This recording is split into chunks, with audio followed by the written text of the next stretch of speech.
Hey, it's Lucy. I've been YouTubing for nearly 4 years now. I've made 60 videos, and it's a rare occurrence because I'm very self-conscious and try to just forget that these videos are watched by real people, but every now and then I do look at my old stuff just to see what I think. And you know, mostly I'm surprised by how I enjoy them. I'm always like, ah, I remember that stage in my PhD, or oh look, that's my old room. But in my earlier videos, especially when I watch them, there are some things that I find myself watching and going like, I wouldn't do it that way now. There's also a couple of non-trivial tech issues I noticed too. And what I want to do with this video is go through both the human and those tech sides and compress 4 years of learning into 4-ish minutes of video. And actually, this isn't just relevant if you're thinking of YouTubing yourself. It's in the age of the Zoom call about sounding and looking your best while on camera. So when you're giving that remote interview or that remote seminar talk, these are all perfectly applicable tips. So let's start with the simple ones, the tech ones. Hey, it's Lucy. Hey, it's Lucy. Hey, it's Lucy. These videos are all really dark. They're all low contrast, poor lighting, really drab colors, and the whole vibe is kind of on the grey, wintry side. When you think about it, and I know they're only 4-ish minutes long and they're free on YouTube, but this is a film. It's a mini film.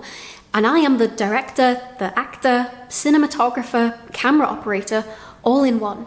And lighting tells a part of the story that I'm trying to say. It's the backdrop for the video. In one of these videos, I'm talking about struggling to stay happy when things go wrong in my lab work, so perhaps this downbeat color scheme is appropriate here. But for the others, these grays give off a kind of hopeless vibe, and I'd just say it's not especially nice to watch. Compare that to, say, here, and here we've got the same background, but everything is much more colourful. It's much warmer, it's more positive, and at the end of the day, it's just nicer to look at. And YouTube is a visual medium. In the same way, you don't want to see a messy room behind me, or you don't want to see me all like sweaty and messy having come back from a run. Be mindful of your lighting. Moving on from visual, let's talk audio. Compare this, hey, it's Lucy, to this. Hey, it's Lucy. Did you catch that? Let's go again. Hey, it's Lucy. Hey, it's Lucy. Maybe it's just me being pedantic, but the first in both of those sets of examples that I showed you, they didn't use an external microphone. They just used what was built into my camera. The second one used, oh, hang on, I can show you. Yeah, this thing. This is my trusty Rode microphone. Plugs into the side. Let me just screw it back. Less hissing, less echoing. I sound clearer, I sound closer, and you feel really professional and super serious when you've got a serious microphone. Make sure your camera has an external microphone port, but other than that, it's dead easy. That thing was like 50 quid and it just plugs in. Next, here's something that's part tech and part human. Don't sit too close to the camera. It's okay occasionally for dramatic effect. Here's a little bit of chaos for you. What do you do after your PhD? Well, to an extent, yes. But for the most part, this is too close. This is too close. Oh, I would say this is too close as well.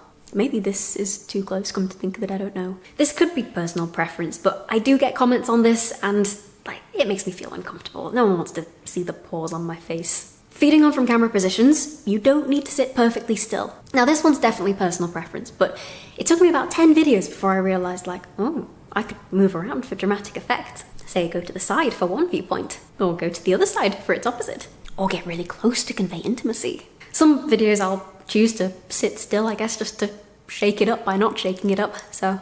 Now for an entirely human one. And this is the single biggest criticism I get for my videos, and it's a valid one. Add your A-levels, but I've heard mixed reviews about adding as far back as GCSEs. Even if you want to be conservative and say, I'm just gonna get the £3 sandwich, that's still £15 per week. That's the only compliment it's getting from me though, and at least you won't have to pay for it, because pretty much every institution has a license. I talk way too fast. I think at first I was like, oh, I'll talk quite fast in these videos because people are busy, and I'll just say this information as efficiently as I can. It does not work like that. I watched my CV video, which is definitely the worst for this, and I can barely understand what I'm saying. And following on from this, I'd say when it comes to editing, keep that very conversational flow. I went through a phase of obsessively keeping my videos below 4 minutes, which meant I got to the point where I would cut out any pauses, any breaths, any stopping to just think for a second. I was sat with my laptop on my knee with the hard drive plugged in, forgot it was plugged in, and I stood up, lifted the laptop up, and the hard drive grazed the carpet. The carpet.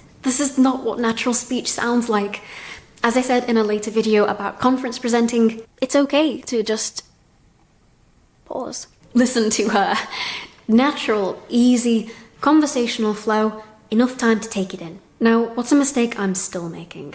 Something I continually struggle with on this channel is my very personal decision not to be over-emotional on this. You wouldn't think it running a YouTube channel, but I'm a very private person and I don't want to share everything and be overly emotional, but at the same time I want to be honest about the ups and downs of a PhD. I don't always know if I get the balance right. You know, here I'm talking about being quite emotionally moved by my entire PhD journey, and here I'm talking about going really downhill about a persistent lack of sleep. Will I be embarrassed by these if I watch them in a year's time? Goodness knows, but anybody can watch these. Will I be proud of the way I'm conveying myself when I look back on these? Think of the person you admire the most, and then think, would you be happy if they saw you like this? And it's hard. Like everyone, I tailor myself to be slightly different around different people. I'm different talking to you than I am to my sisters or to my boss. On here though, everyone sees me the same way. So which version of me is that?